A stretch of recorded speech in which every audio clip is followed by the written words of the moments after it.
नमस्कार, मैं आपके साथ हंसली चौहान। जनसेतु के खास प्रोग्राम एनएनए में आपका स्वागत है। एनएनए यानी नेशनल न्यूज एनालिसिस। यहाँ हम बात करेंगे उन खबरों की जो आज पूरा दिन सुर्खियों में रही हैं। तो चलिए शुरुआत करते हैं दिल्ली की खबर से। दिल्ली विधानसभा में पेश बजट को दिल्ली के मुख्यमंत्री अरविंद केजरीवाल ने ऐतिहासिक बताया है। उन्होंने अपने संबोधन के दौरान कहा कि ये कोई मामूली बजट नहीं है, बल्कि ऐतिहासिक बजट है। साथ ही उन्होंने इसके पीछे का कारण भी बताया है। दिल्ली की विधानसभा में प्रस्तुत किया गया है ये बजट कोई मामूली डॉक्यूमेंट नहीं है, ये एक ऐतिहासिक बजट है। आज़ाद भारत के इतिहास में चाहे आप केंद्र सरकार ले लो, चाहे कोई राज्य सरकार ले लो, आज़ाद भारत के इतिहास में पहली बार एक रोजगार बजट प्रस्तुत किया गया है।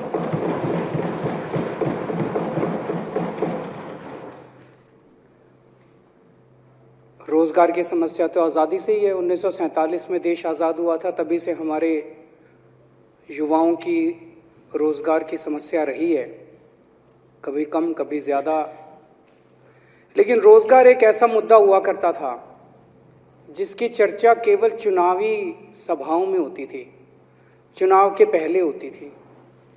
हर पॉलिटिकल पार्टी चुनाव के पहले कहती थी हम आए तो हम 5 लाख नौकरी दे देंगे, हम आए तो हम 10 लाख नौकरी दे देंगे, ये कर देंगे, वो करो। फिर चुनाव जीतने के बाद कोई बात नहीं करता रोजगार की, उसके बाद तो फिर बंदर बांट होती है। पहली बार आज़ाद भारत के इतिहास में पहली बार हो रहा है कि एक बजट केवल और केवल रोजगार के इर्द गिर्द बनाया गया है, बच्चों को रोजगार देने के लिए बनाया गया, सबके घर में खुशहाली लाने के लिए बनाया गया है।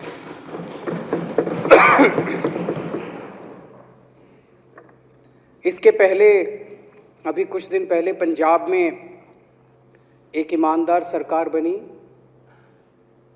आम आदमी पार्टी की सरकार बनी, और उसके नतीजे 10 दिन में ही देखने को मिले कि पहली कुछ घोषणाओं में से एक घोषणा थी कि वहां पे 25,000 सरकारी नौकरियां निकाली गई और 1 महीने में उनकी भर्ती चालू हो जाएगी। 35,000 कर्मचारियों को पंजाब में पक्का करने की घोषणा की गई। और अब दिल्ली के अंदर एक बजट लाया गया है जिसमें 20 लाख, 5 साल में 20 लाख, ये विधानसभा के अंदर हमारा कमिटमेंट है। ये चुनावी 20 लाख नौकरियां 5 साल में देने की तो किसी ने चुनाव के पहले भी हिम्मत नहीं करी थी। यहां तक कि उत्तर प्रदेश, बिहार, जो इतने बड़े बड़े राज्य हैं जहां पे इतनी बड़ी बड़ी उनकी जनसंख्या है, वहां भी कोई पॉलिटिकल पार्टी ये नहीं कहती चुनाव के पहले भाई हम आए तो हमको वो दो, वोट दो, हम 20 लाख नौकरियां दे देंगे। बजट जो प्रस्तुत किया गया उसमें पूरा खाका डिटेल में पूरा तैयार किया गया है कि किस तरह से अगले 5 साल के अंदर 20 लाख रोजगार युवाओं के लिए तैयार किए जाएंगे। जब से ये बजट प्रस्तुत किया गया है अध्यक्ष महोदय, इतने फोन आ रहे हैं, युवा इतने खुश हैं, केवल दिल्ली के नहीं देश भर के युवा खुश हैं कि कम से कम देश की दिशा इस डायरेक्शन में तो आने लगी। अब जैसे हम मोहल्ला क्लिनिक बनाते हैं तो सारी राज्य सरकारों को अच्छे बनाए बुरे बनाए बात तो करनी पड़ती है मोहल्ला क्लिनिक की। हम लोग स्कूल अच्छे करते हैं तो अच्छे करें बुरे करें, सारे देश में चर्चा तो हो ही गई। हम बिजली मुफ्त करते हैं तो अब सारे देश में सारी पार्टियां जा जाके चाहे हमको कितनी भी गालियां दें, लेकिन बिजली की बात तो करनी पड़ती है हर जगह। कोई 100 यूनिट कर रहा है, कोई 50 यूनिट कर रहा है। अब जब हम लोगों ने रोजगार की बात करी है दिल्ली के अंदर कि हम 20 लाख रोजगार देंगे, तो दूसरी पार्टियों को भी देश भर में रोजगार की बात करनी पड़ेगी। तो ये बजट केवल दिल्ली के नहीं पूरे देश के युवाओं को एक उम्मीद देता है कि हो तो सकता है। अखिलेश यादव ने विधानसभा में अपनी पहली ही स्पीच में जमकर भाजपा पर निशाना साधा। इस दौरान उन्होंने विधानसभा अध्यक्ष सतीश महाना पर तंज कसते हुए कहा कि आप लोकप्रिय नेता हैं, आपके पास अनुभव भी है, आप जितना विपक्ष को मौका देंगे उतना लोकतंत्र मजबूत होगा। मंत्री बड़े तैयारी के साथ आते हैं, कई बार आप भी ऐसे सवाल लेकर आते हैं जिसका जवाब हमारे मंत्री नहीं दे पाते थे। और क्या कुछ कहा अखिलेश यादव ने, आइए सुनते हैं। कितनी ऊंचाई तक कारोबार होते देखा है। वो ऐसा शहर एक समय पर मैनचेस्टर ऑफ इंडिया कहा जाता था, उस शहर से आप आए हैं। और मुझे उम्मीद है कि जब कभी भी हम लोग सवाल उठाएंगे, आप अपनी ड्यूटी निभाते हुए, क्योंकि बहुत बड़ी जिम्मेदारी स्पीकर की ड्यूटी है, जिम्मेदारी बड़ी है, क्योंकि उन्हें हम सदस्यों के राइट्स को प्रोटेक्ट भी करना है। कई बार ऐसा होगा कि जहां हमें आपकी जरूरत पड़ेगी और बिना आपके स्वस्थ लोकतंत्र नहीं चल सकता। हालांकि आप राइट साइड से आए हैं, लेकिन ध्यान आपको लेफ्ट में रखना है। अब आपको उन्होंने छोड़ दिया है, मुझे उम्मीद है निष्पक्ष हैं आप, और आपको अब छोड़ दिया उस स्थान पर बैठा आकर के। आप राइट की तरफ नहीं देखेंगे,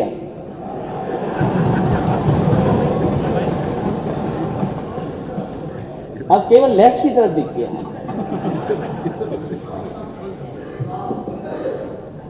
और ये हाउस के वो रेफरी हैं, आप हाउस के वो रेफरी बनेंगे आप कि कभी गेम का हिस्सा मत बन जाना, क्योंकि आप राइट से आए।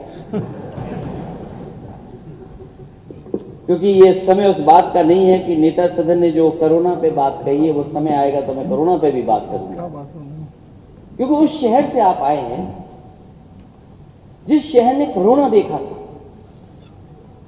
और कैसा कोरोना देखा था, उस शहर के सेविंग अकाउंट बता सकते हैं कि अगर देश में सेविंग अकाउंट से पैसा कहीं अगर सबसे ज्यादा निकाला गया था तो वो कानपुर शहर था, आपका शहर था। इसलिए वो बहस का समय नहीं है अभी तो केवल हम इतना कहना चाहते हैं विपक्ष के होने के नाते कि समय समय पर आपके संरक्षण की जरूरत पड़ेगी, और जितना आप विपक्ष को मौका देंगे उतना लोकतंत्र मजबूत होगा।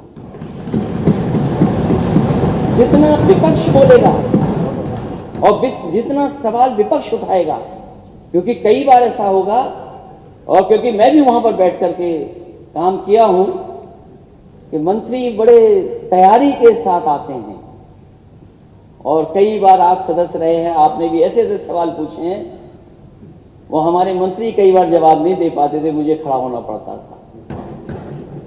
इसलिए वो अनुभव आपके पास है, उस समय आपके संरक्षण की जरूरत पड़ेगी, क्योंकि आज इलेक्टेड गवर्नमेंट के आप स्पीकर हैं। हम सब जनता के बीच में गए थे, उसके बाद इलेक्ट होकर के आए, और जब हम इलेक्ट होकर के आए हैं तब हमने आपको इलेक्ट सर्वसम्मति से बैठाया है। आपको उतना ध्यान देना पड़ेगा कि जो इलेक्टेड गवर्नमेंट है वो कोई तानाशाह गवर्नमेंट ना बन जाए।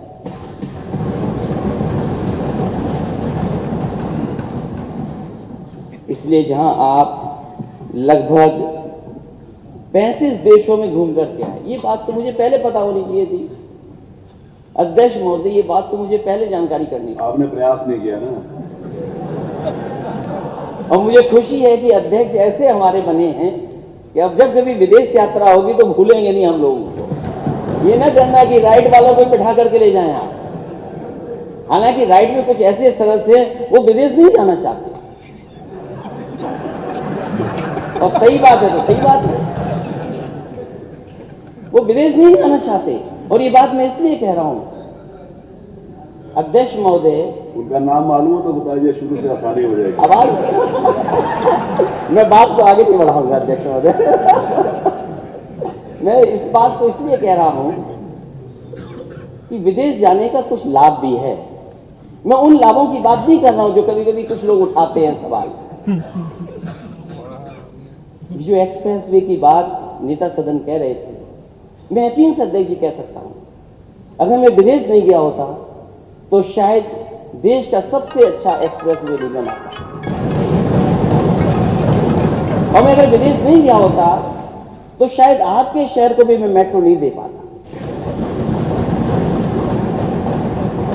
और जब मैंने विदेश की बड़ी बड़ी इमारतें देखी, आज तो हम ये जो इमारत जिसमें बैठी है ब्रिटिश जमाने की है, ये हमारी आपकी नहीं बनाई हुई है, किस जमाने में बनी थी। और मुझे खुशी है इस बात की कि चाहे हमने ब्रिटिश परंपरा को निभाया हो, आप छिपे नहीं हो, हमने घसीटना नहीं पड़ा हो, लेकिन नेता सदन जिस बिल्डिंग में बैठते हैं वो आजाद भारत में समाजवादियों की बनाई है। अभी मैं उस बहस में नहीं जाना चाहता हूं कि टेबल बड़ी बजाई गई थी कि 3 लाख जाने कितना 1000 करोड़ की सहमति हुई है। अध्यक्ष जी, आप उस पद पर हैं, हम आपसे बहस नहीं करेंगे, क्योंकि सच्चाई आप भी जानते हो, सच्चाई मैं भी जानता हूं। दिल्ली विधानसभा में आम आदमी पार्टी के नेता और दिल्ली के उप मुख्यमंत्री मनीष सिसोदिया ने मंगलवार को शायरी के जरिए विपक्ष पर हमला बोला। इसके साथ ही उन्होंने दिल्ली की जनता के लिए बड़ा ऐलान किया। मनीष सिसोदिया ने विधानसभा में कहा, जो भी मैंने बजट में कहा वो जनता के लिए है। 20 लाख जॉब अगले 5 साल में दिए जाएंगे। उन्होंने कहा कि दिल्ली की बजट की हर कोई तारीफ कर रहा है। सॉल्यूशंस इन्होंने दिए और आज आम आदमी का बजट के रूप में सबके सामने मैं समझता हूं कि ये सब चीजें बहुत जरूरी थी, क्योंकि जो भी मैंने बजट में अनाउंस किए हैं, क्योंकि ये जनता की जरूरत थी। जैसा मुख्यमंत्री जी ने कहा कि जनता की जरूरत पे इस क्राइसिस के बाद काम करना है, तो जनता से पूछो पहले, और जनता से पूछ के उन तमाम मार्केट एसोसिएशन, ट्रेडर एसोसिएशन और ट्रेडर्स को भी मैं शुक्रिया अदा करना चाहता हूं जिन्होंने सुझाव दिए। इसका जो हमने खाका बनाया उसमें सबसे बड़ी चीज ये है कि हमने 20 लाख जॉब का सपना देखा है। 20 लाख जॉब अगले 5 साल में क्रिएट होंगी, और ये नई नौकरियां होंगी। ये ऐसा नहीं है कि आज ये कर रहे थे कल को ये करने लगेंगे। ये नई नौकरियों के अवसर होंगे 20 लाख। और हमने कहा है तो सब जानते हैं कि जब केजरीवाल जी कहते हैं तो करके दिखाएंगे, तो ये भी करके दिखाएंगे। नेता प्रतिपक्ष आदरणीय हमारे बड़े भाई विधुड़ी जी बोलने शुरू हुए तो उनकी पहली लाइन वही थी जो आज तक हमेशा नेता प्रतिपक्ष की बजट के बारे में रहती है, निराशाजनक है। तो मैं यही कहूंगा कि बिल्कुल भाई साहब, आपके द्वारा ये सुनना हमारे लिए बहुत आशाजनक है कि ये बजट निराशाजनक है, क्योंकि ना इसमें आपके कुछ कहने के लिए बचा है। ये जनता के लिए आशाजनक है, विपक्ष के लिए निराशाजनक है, क्योंकि ना इसमें इनके कुछ कहने के लिए बचा है और इनको पता है यार ये सारा काम कर देंगे तो हम जनता के बीच में कहेंगे क्या कि हम ये करेंगे। तो ना कुछ कहने के लिए बचा, ना करने के लिए बचा, इसलिए इनके लिए पूरी तरह से निराशाजनक है। मैं इनसे सहमत हूं। अब इनको केवल एक बात से आशा है कि डीडीए से कुछ काम नहीं होने देंगे, देखेंगे। अभी तो एमसीडी भी सस्पेंशन में डाल रखी है, देखते हैं, चुनाव तो टलवाई दिया, देखते हैं कैसे करेंगे। एलजी, सेंट्रल गवर्नमेंट, पुलिस, तोता, मैना, इनको खूब भरोसा है उन पे, लेकिन मैं कहूंगा कि 7 साल में इन सब से नहीं रोक पाए, अब क्या रोकोगे? आप चाहे जो कर लेना, आप चाहे जो तोता मैना छोड़ देना, आप सच्चाई को हमसे नहीं छीन सकते, आप हमारी नीयत को हमसे नहीं छीन सकते। हमारे साथ हमारा भगवान है, आप हमसे उनको नहीं छीन सकते। मैं आखिर में, विधुड़ी जी बहुत नाराज हो रहे थे लास्ट में, छोटे भाई होने के नाते एक सलाह, ये जिंदगी बड़ी हसीन है विधुड़ी जी, ये जिंदगी बहुत हसीन है, इसे थोड़ा सा प्यार करो। दिल्ली से तो पहली किरण निकली है, थोड़ा पूरे सूरज का इंतजार करो। ये जिंदगी बहुत हसीन है, इसे थोड़ा सा प्यार करो। दिल्ली से तो सूरज की पहली किरण निकली है, पूरी सुबह का इंतजार करो। पश्चिम बंगाल में एक बार फिर राजनीतिक हिंसा के मामले बढ़ रहे हैं। बीरभूम हिंसा की वजह से गरमाई वहां की राजनीति में विवादित बयानों ने भी आग में घी डालने का काम किया। इसी कड़ी में पश्चिम बर्धमान जिले के पांडेश्वर से तृणमूल विधायक नरेंद्र नाथ चक्रवर्ती ने कार्यकर्ता सम्मेलन में भाजपा समर्थकों को खुलेआम धमकी दे दी है। लौदोहा ब्लॉक के कार्यकर्ताओं के साथ बैठक में विधायक ने जोर देकर कह दिया कि कट्टर बीजेपी वोटर बाहर ना निकलें। उन्होंने कहा कि जो कट्टर भाजपा समर्थक हैं उन्हें डराएं, धमकाएं, उनसे कहें कि वे लोग वोट देने ना जाएं। अगर वे लोग वोट देने जाते हैं तो उसके बाद वे लोग कहां रहेंगे खुद तय कर लें, और अगर वह लोग वोट देने नहीं जाते हैं तो हम लोग समझेंगे कि वह हमारे समर्थन में हैं। इस संबंध में आसनसोल के पूर्व मेयर और भाजपा नेता जितेंद्र तिवारी ने कहा कि तृणमूल विधायक यह समझ गए हैं कि भाजपा के लोग वोट देंगे तो उनकी हार तय है। उन्होंने इस तरह से धमकी दी है, यह नहीं दी होती तो अच्छा होता। वह तो अनुव्रत मंडल के शिष्य हैं और हो सकता है कि कुछ दिन बाद अनुव्रत मंडल जेल में होंगे। इस तरह धमकी देते रहेंगे तो अनुव्रत मंडल को जेल में लूडो खेलने के लिए 2-3 लोगों की जरूरत होगी। हो सकता है ये जाएंगे। अब इस तरह का बयान तब सामने आया है जब पश्चिम बंगाल में हर दूसरे दिन राजनीतिक हिंसा भड़कती दिख रही है।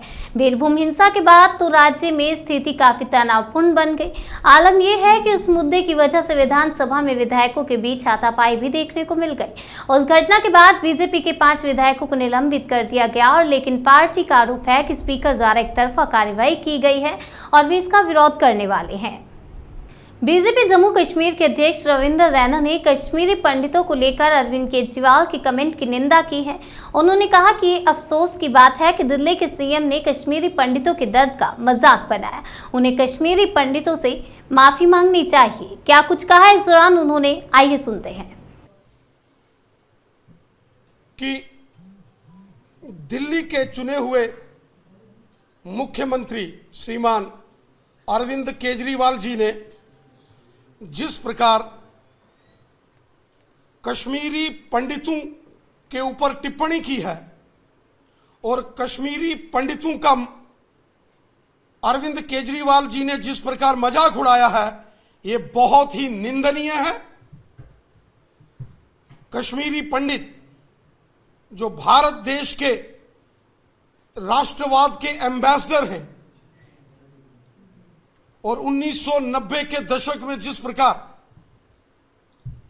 पाकिस्तान के बंदूक वालों ने बंदूक की नोक पर कश्मीर घाटी से कश्मीरी पंडितों को वहां बाहर निकाला, पूरी दुनिया जानती है कि कितने अत्याचार, कितने जुल्म, कितने सितम कश्मीरी पंडित भाई बहनों पर हुए और कश्मीरी पंडितों को मजबूर किया गया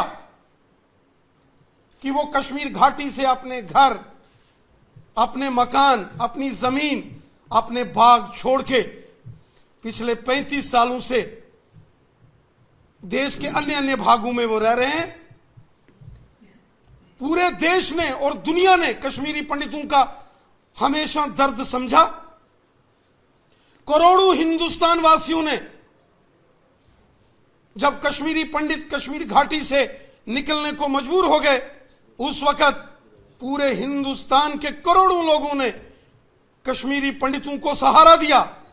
लेकिन बड़े दुर्भाग्य की बात है कि दिल्ली के मुख्यमंत्री श्रीमान अरविंद केजरीवाल ने जिस प्रकार की अभद्र भाषा का इस्तेमाल किया और दिल्ली असेंबली के अंदर उनके साथी एमएलए जो उनके सीट के पीछे बैठे हैं, वो कश्मीरी पंडितों का नाम सुनते ही ठहाके मार के हंस रहे हैं। श्रीमान अरविंद केजरीवाल को पूरे देश से माफी मांगनी चाहिए। श्री अरविंद केजरीवाल दिल्ली के मुख्यमंत्री जी को कश्मीरी पंडितों से माफी मांगनी चाहिए। कश्मीरी पंडितों के जख्मों पर नमक छिड़का है अरविंद केजरीवाल जी ने। अरविंद केजरीवाल जी, आप क्या जानो कश्मीरी पंडितों का दर्द क्या है? आपको, आपकी पार्टी के नेताओं को और आप जो दिल्ली विधानसभा के अंदर आपके जो एमएलए हैं, मंत्री हैं, उनको कश्मीरी पंडितों के ऊपर हंसी आई इस प्रकार से? बहुत ही निंदनीय यह घटनाक्रम दिल्ली की विधानसभा में हुआ और जिसकी अगुवाई स्वयं दिल्ली के मुख्यमंत्री अरविंद केजरीवाल कर रहे थे। अरविंद केजरीवाल का यह व्यवहार और उनके विधायकों का दिल्ली की विधानसभा में इस प्रकार से कश्मीरी पंडितों के विषय में ठहाके मार के हंसना, यह दिखाता है कि अरविंद केजरीवाल जी के तार कहीं ना कहीं उन ताकतों से जुड़े हैं जिन ताकतों ने कश्मीरी पंडितों को 1990 के दशक में कश्मीर घाटी से बाहर निकाला। पाकिस्तान के पीएम इमरान खान ने हाल ही में एक रैली में कहा कि उनकी सरकार के खिलाफ विदेश से साजिश रची जा रही है। उन्होंने हाथ में लिए एक चिट्ठी को दिखाते हुए कहा कि इसी चिट्ठी में साजिश की बातें हैं, लेकिन मैं इस चिट्ठी की बातें आपको नहीं बता सकता हूं। उन्होंने चिट्ठी की बातों को बिना बताते हुए कहा कि इसका मकसद पाकिस्तान के खिलाफ साजिश है, क्योंकि मैंने आजाद विदेश नीति अपनाई है। पाकिस्तान की स्वतंत्र विदेश नीति को हटाने की साजिश की जा रही है। पाकिस्तानी अखबार द ट्रिब्यून ने अपनी रिपोर्ट में संबंधित अधिकारियों के हवाले से बताया है कि पीएम इमरान खान द्वारा किए जा रहे दावे गलत हैं। अधिकारियों ने बताया कि उन्होंने अभी तक ऐसा कोई सबूत नहीं देखा है कि विपक्षी दलों द्वारा लगाए गए अविश्वास प्रस्ताव के जरिए इमरान खान को गिराने की एक अंतर्राष्ट्रीय साजिश रची जा रही है। पाकिस्तान के टॉप अधिकारी के बिना नाम बताए ट्रिब्यून को बताया है कि अगर खतरा इतना गंभीर था तो राष्ट्रीय सुरक्षा समिति की बैठक तुरंत क्यों नहीं बुलाई गई। इमरान खान के दावे के बाद ये कई सवाल पूछे जा रहे हैं कि चिट्ठी किसी देश द्वारा लिखा गया था या पाकिस्तान के विदेशी राजनयिक मिशनों में से एक द्वारा साझा किया गया था। विदेश मंत्री शाह महमूद कुरैशी ने भी यह दावा किया था कि धमकी वाली चिट्ठी सैन्य नेतृत्व के साथ भी साझा की गई थी। हालांकि संबंधित अधिकारियों ने बताया कि उन्हें इस तरह की किसी भी साजिश के बारे में कोई जानकारी नहीं है और न ही उन्होंने ऐसा कोई सबूत देखा है।